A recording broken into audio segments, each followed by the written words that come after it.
My name is Wilfredo Angel Ruiz. I was born with that name. Now people call me Wilfredo Amer. I'm a Puerto Rican born attorney and chaplain. Something happened in my life in 2003 that changed it. I embraced Islam. From that point on, my life have taken many turns to unexpected places with unexpected duties, catering to unexpected people. And right now, I'm on my way to meet a good friend, and I'm excited because it's one of the few times out of those hundreds of times that media have interviewed me that is a Muslim media. So, believe it or not, I'm kind of nervous. I'm used to any news, national, international, and local news to interview me. And now it's just a friendly Muslim media, and perhaps it gets me more excited than the regular international news outlets and things like that. So I'm excited to meet Brother Eddie.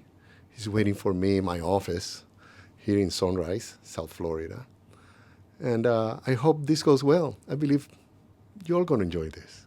This is the Dean Show.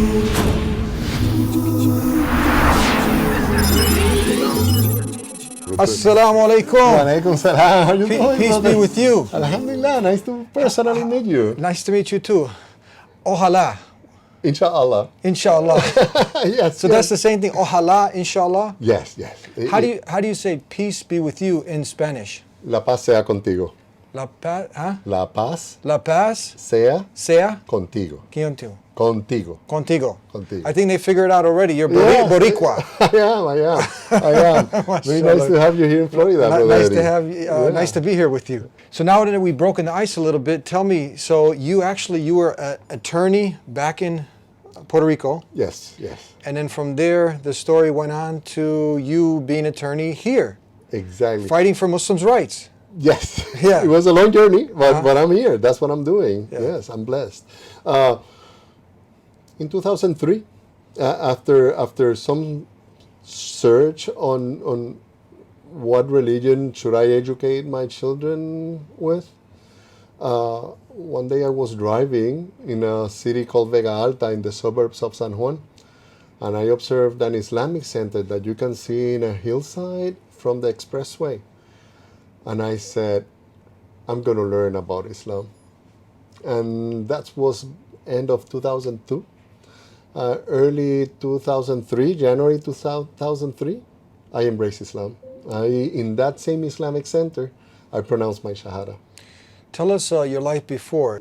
I got educated in a Catholic school most Yeah. of my life, from first to middle school. Yeah. On high school, I went to a public secular school. Yeah. But yes, I was raised Catholic. Most of my family is Catholic, although not all. But very practicing Catholics. My brother is, my mother was, and my sister. They're Yeah. practicing Catholics. Describe for our audience, what does it mean to be like a typical day of a practicing Catholic in your family? Most of Christians that are considered themselves practicing, they attend the weekend service. Yeah. And if you're Catholic, you participate in the sacraments. You take the Eucharist, or you go and confess your sins. There are some called sacraments that are some core practices of your religion that if you're a practicing Catholic, you will do. Non-practicing Catholic is when you abandon those practices and no longer relate to a particular church, but you still hold some of the beliefs of Christianity, or you consider yourself Christian, right? Because that's how you got educated, even if you don't practice it. Yeah. You normally approach the church then for extraordinary events, a wedding, a baptism, or a funeral. Right? And the same happens in all religions. There are people that adhere to the practices of their religions, and they're practicing, in our case, Muslims, that then we'll do the 5 daily prayers, we'll fast in Ramadan, we aspire or go to and perform Hajj. And that is something that just naturally came in to me after me becoming Muslim. I got passionate about learning about Islam when I first embraced Islam. I wanted to learn it more than what it was being offered in the Islamic centers and I wanted to have some academic instruction on Islam. So I shortly after embracing Islam in 2003, like in 2004 or 5, I started a program in the Hartford Seminary. It was a master's degree program on Islam and Christian-Muslim relations. And I was also, at the same time, hoping that they will pay for the studies, but they did not. I reconnected with an old institution that I was connected before. When I was an attorney, in my early years as an attorney, before embracing Islam, I joined the Navy in their JAG Corps. So the Navy have different corps for dentists, for professional corps. They have a corps for attorneys. And I joined that, and I worked as a active duty in the military as a Navy JAG. I was a defense counsel. After that, I went to my private practice, and then when I encountered Islam, I thought, hey, the Navy was paying me as a JAG. Perhaps if I get a professional degree in Islamic studies, they may pay for my studies or something like that. So I reconnected with the Navy, and I joined them, and I again was sworn in what they had, a program called the Chaplain Candidate Programs Officers Program, the CCPO. So while you're studying in the seminary, you are in the chaplain corps as a seminarian, right? So I had the opportunity to join the Navy while during my studies on Islam. This time, as one of the few in the chaplain corps, because in the whole fleet there were only 4 Muslim chaplains back then. So I was very privileged to hold that, to be in that corps of very few Muslims who were catering. The interesting thing is we catered to Muslims and non-Muslims when you're serving in the armed forces. So that was in a snapshot where how my life changed within being an attorney to becoming a chaplain, and start incorporating Islam in my life, because these opportunities, the one in the Navy and one that I have soon after to work as a chaplain in the immigration detention centers, first in Puerto Rico and later here in Florida.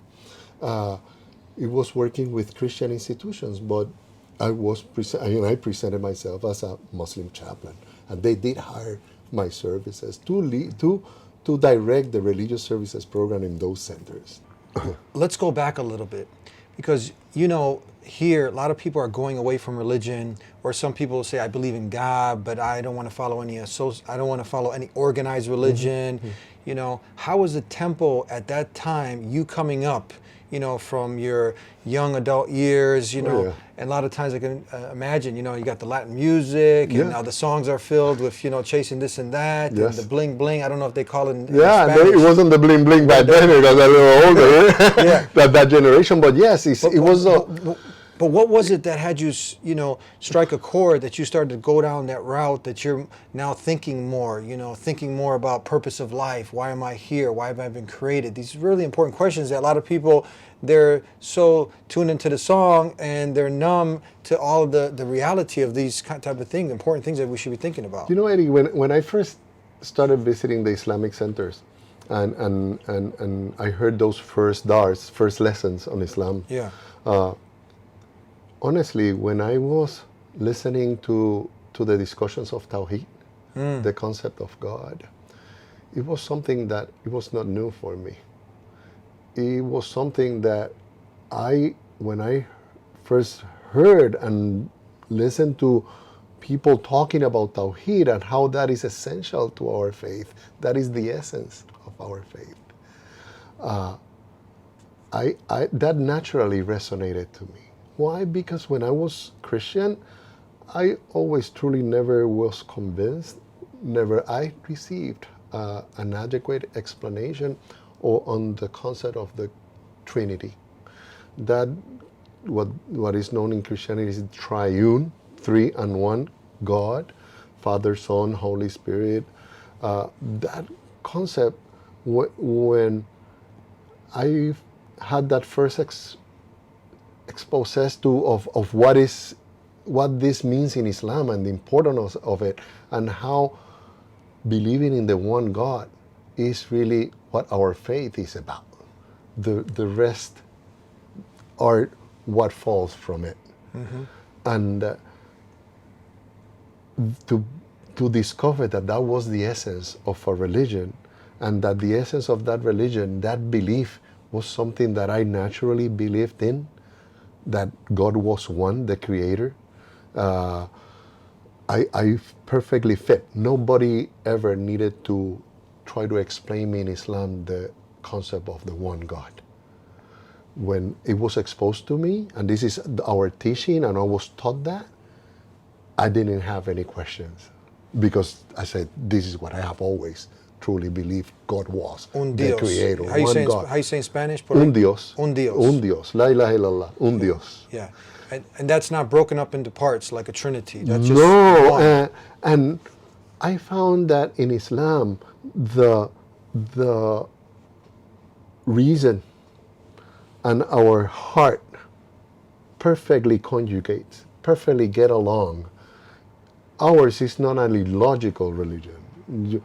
For example, to believe that something or someone that you believe is God could suffer thirst or hunger, or to be born one day, or die for 3 days, or being offered something as a temptation by your creation, because even the shaitan is your creation. Yes. So what the shaitan is going to offer you, his creator, to tempt you. That's a good point. Yes. So all those things quickly had an answer when I embraced the thought and the belief of the Tawheed, of the one God. The pure monotheism. The yeah. pure monotheism, because it's truly logical. You say, God can never be bored. God is the owner of everything. What can he be offered? What can he be offered? You can't offer God. Anything. He's the owner of everything. So, or be born, or suffer hunger or thirst, or offer a sacrifice for his creation, as is the creation was superior to him. While in Tawheed, there's nothing higher than Allah subhanahu wa ta'ala. Our belief that Allah is the highest is essential. So you cannot put the highest offering something to his creation. It is the contrary. His creation should be offering sacrifices on his behalf. Should creation be offering acts of gratitude to them? The creation should be offered the worshiping to him. There's nothing. For him, it's just the blessings and the barakas and the mercy as he wants to extend it to humanity. When you would learn this, obviously this makes sense. This is very logical, that God is not his creation. He's the creator of creation, that you worship only the creator, not the creation. And when you're sharing this now with your family, what are they saying? Because they're practicing Christians. There were many reactions. From being very welcome as a new teaching in my inner circle, my children, my family, inner family, it was okay. I didn't went back home say, this is what everybody needs to start believing. I did explain what is it that I embrace and what is this religion about. The same happened in my mother's realm, right? My mother, her husband, my stepfather. For her was hardest, because she was a practicing Christian that had leadership positions in her church. Christians normally go once a week to church. My mother will go every day. So it's a little atypical Christian. Not every Christian, not even the majority or half of them, goes every day to church, as my mother used to do. And she took other leadership positions as well, and within the church, and she was very active. She wanted us educated as Catholics. She sent us to Catholic school. Yeah. So for her, it was hard for some months. I can gladly tell you that after some months, there were a Christmas season where I received a sajda, a Muslim prayer rug, as a Christmas gift from my mother. So that tells you the level of acceptance that she finally embraced, to the level that her gifts were to encourage me to be even more profoundly involved with my faith. it evolved. The inner core of friends were there. They knew that there were other practices now that I probably will not join them as I used to. But the inner core, I can tell you, they were always there. There's others that people call friends that are that an outer core of friends that they were just acquaintances of your entertainment, right? Or other circles, right? And those are quickly disappear. It has been something very. How can I explain you, Eddie? From the first time I learned in that mosque about Islam, I became fascinated by Islam. It was natural for me to wanted to seek more knowledge and seek it in a seminary. It was natural for me to be a voice for Islam. Back in Puerto Rico for many years, I was a regular columnist in the main circulation newspaper. On all my columns were about Islam and the practice of what we Muslims do. So you accepted Islam, and then you started writing in the Puerto Rican newspaper about Islam? How was that taken by your readers? Oh, it was. I received the love letter saying, "Hey, I'm not Muslim. I do respect your religion," of what I'm learning about it, and others insulting letters, right? Yeah. It all started with me offering, as I was attending the seminary, a talk to the editorial board of that newspaper, saying, "While I'm visiting Puerto Rico during my breaks from the seminary, I'm more than willing to give you a talk to all the journalists for free about what is Islam." And back then we had already wars going that got the interest in the bad way on Muslims. It was 2003, 2004, fresh from September 11. So I can tell you that most of Puerto Ricans were very welcoming on the information. Yeah. They were either misinformed by ignorance or intentionally misinformed by Catholic schools who intentionally misinform on who, especially older practices. Now, I see a more, especially in the recent 15 years, openness for knowledge about Islam by people of all religions. They really welcome they come to my school and speak about Islam, or come to my college and speak about Islam. But when that happened, I gave that talk to the journalists that morning. It was like a 2-3 hour talk. Normally, these talks take, the director later told me, an hour. And I was already there 2.5 past 2 hours. And the journalists were asking gazillion questions about our deen, about Islam and the Muslim faith. Because remember, most of them touch Islam tangentially, because it's the religion of something, or because it's the religion that practice some kind of people, some people from this, where we have a conflict in Iraq or Afghanistan. But as a religion, when they had the opportunity to hear what is it our beliefs, what are our practices, the status of our family, our women, our men, our children, our responsibilities as Muslims. When they started learning about that, they really got a super interest. There's a thirst for people to know Islam, not necessarily because they're looking for a spiritual path. People are very curious about Islam, especially since September 11 to this day. You will not find a single issue of a newspaper that doesn't mention the word Muslim or Islam somewhere in the newspaper, for good or for bad. It's a constant in our culture now.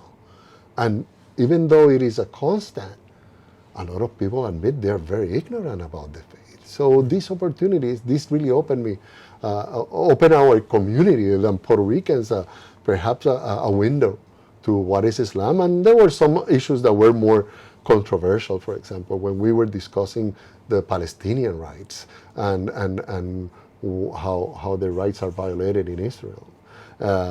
Obviously, those are contentious statements, not only in the United States, from everywhere in the Caribbean where you raise it, right?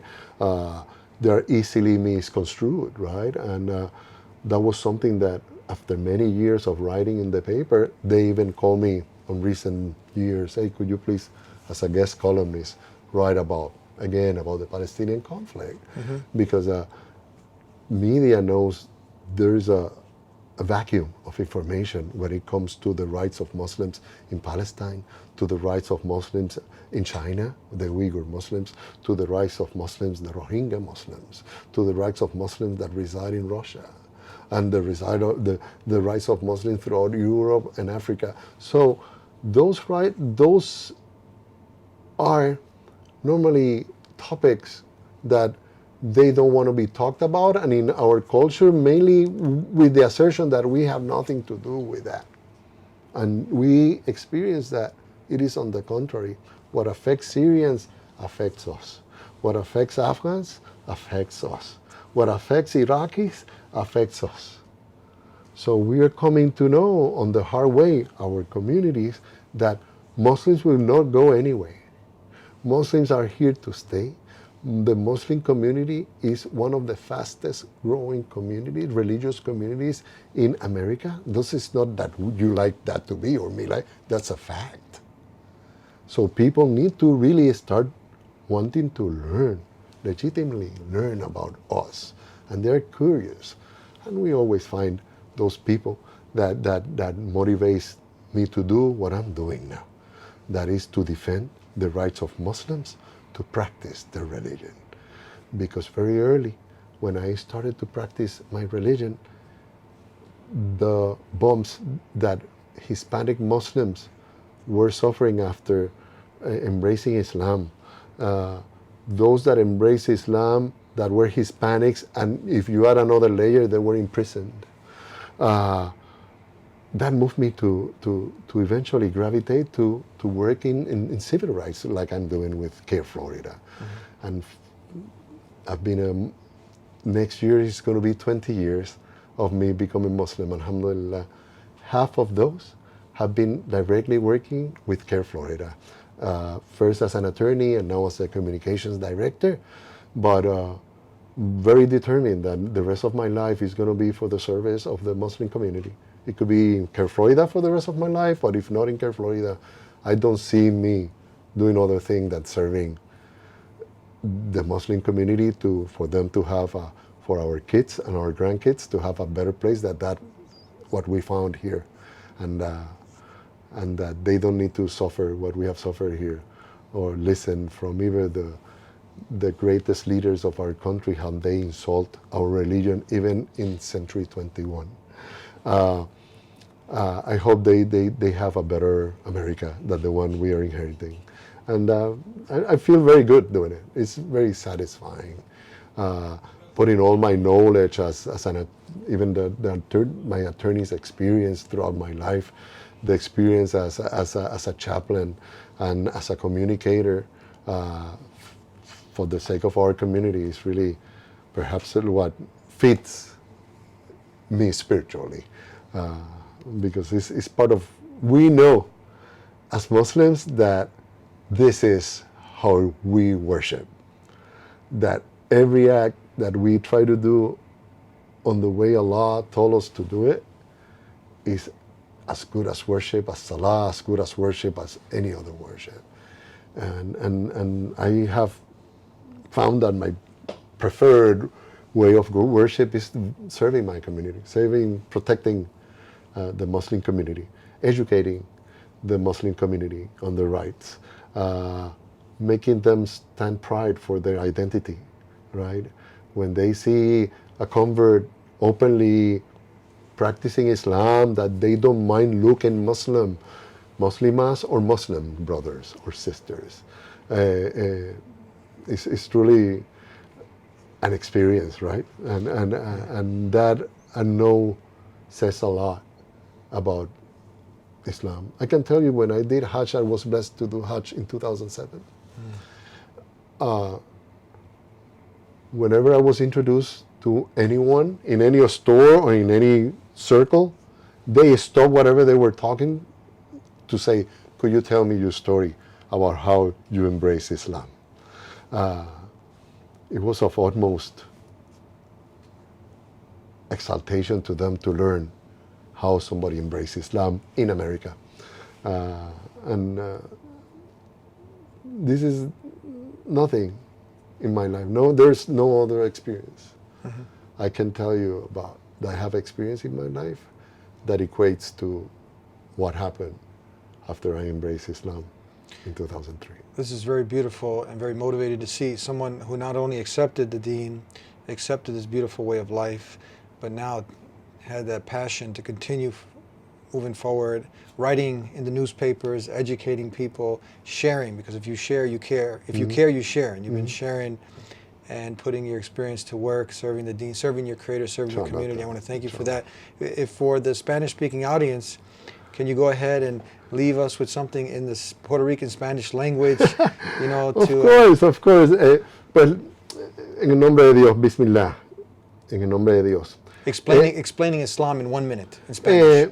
El Islam es una religión simple, muy sencilla en su credo. El credo gira alrededor de un principio que creamos que el único Dios que se debe adorar, al que se le debe agradecer y al que se debe adorar es el Creador. Y nada merece adoración, agradecimiento u oración, solo el Creador. Si esa es su creencia, usted es musulmán, porque la segunda parte de ser musulmán es aceptar que el profeta Muhammad, la paz de Dios sea con él, es solamente un hombre que fue un mensajero de Dios.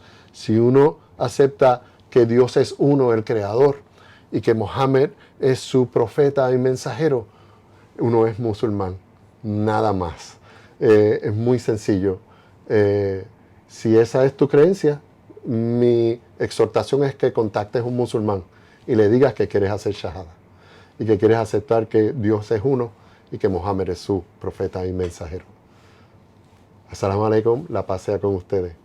One more time, we started with peace, we end with peace. Assalamu alaikum. Wa alaikum salam, nice la paz sea meeting you, my brother. contigo. Assalamu. Assalamu alaikum. And if you like this episode of The Deen Show, like this video, share this video far and wide, and support us on our Patreon page so we can continue this work. Thank you for tuning in. Peace be with you. Assalamu alaikum.